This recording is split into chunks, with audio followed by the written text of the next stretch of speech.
بسم الله الرحمن الرحيم.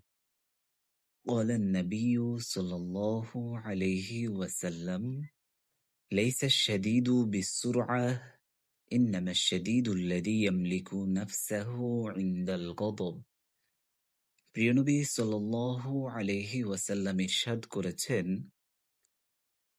সেই ব্যক্তি শক্তিশালী বা বীর নয় যেই ব্যক্তি কুস্তিতে অন্যকে পরাজিত করে, বরং প্রকৃতপক্ষে শক্তিশালী সেই ব্যক্তি যে রাগের সময় নিজেকে নিয়ন্ত্রণ করতে পারে।